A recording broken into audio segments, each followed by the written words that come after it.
Guild Wars 2 is an MMORPG that came out over 10 years ago, but even now it's super common to run into plenty of new and returning players.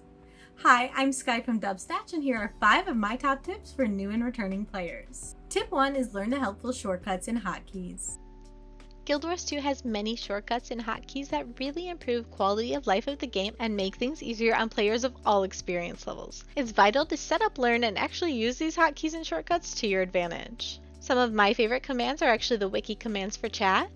You can use /wiki-et to pull up a current event timer so you don't miss any world bosses. You can use /wiki and shift left click an item or type out any subject from the game and it will pull up a wiki on that item. There are the obvious hotkeys you should learn, like M for map and weapon swap, which is default X. I'll put a couple of my other favorites on screen right now. If you find yourself forgetting hotkeys for important navigational items, remember you can place your mouse over the upper left toolbar and it will display the hotkey assigned to each area. A bonus tip for hotkeys is that you can set specific hotkeys to mounts so you can switch to a certain one quicker. Tip 2 is manage your inventory, and often. As you can imagine, with 10 years of content in Guild Wars 2, there are endless amounts of things to loot and you'll find your inventory overflowing pretty quickly.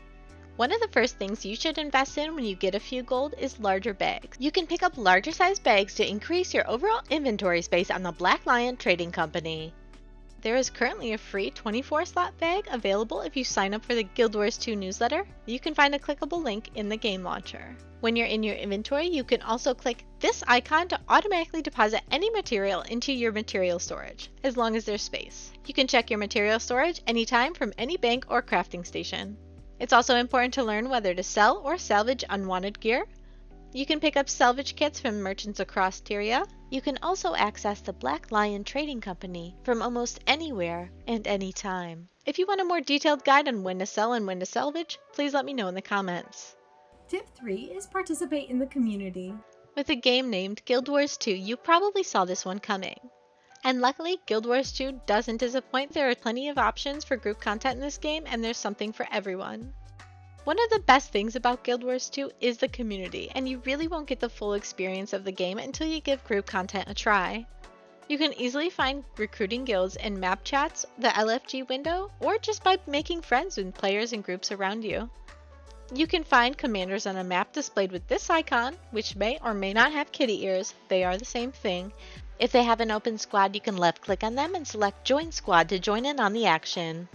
If you're not quite ready for a guild but want some group content, you can use the LFG window to find groups for fractals, dungeons, raids, strike missions, and more.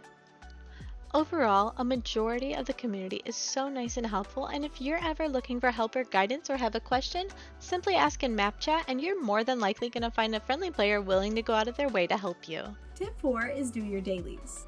One thing I wish I had started doing sooner into my Guild Wars 2 adventure is making sure to do my daily achievements. Daily achievements can be found in the achievements section of the hero panel, and are a combination of open world, PvP, and World v World challenges that reset each day. Completing any combination of 3 of these dailies will give you the Daily Completionist Achievement, which will reward you with 10 achievement points, 2 gold, and 3 spirit shards.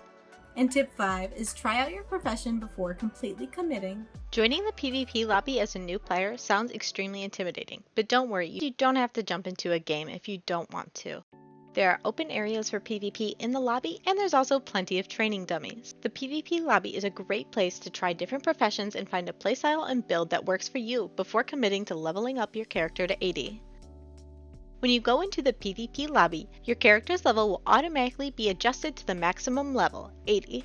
This means that even if you're level 1, you'll have access to all your skills, traits, and abilities as if you were fully leveled to 80, even including elite specs. This allows you to try out any build before truly committing to leveling your character or spending all your hero points on an elite spec without even trying it first. That concludes my list of 5 top tips for new and returning Guild Wars 2 players.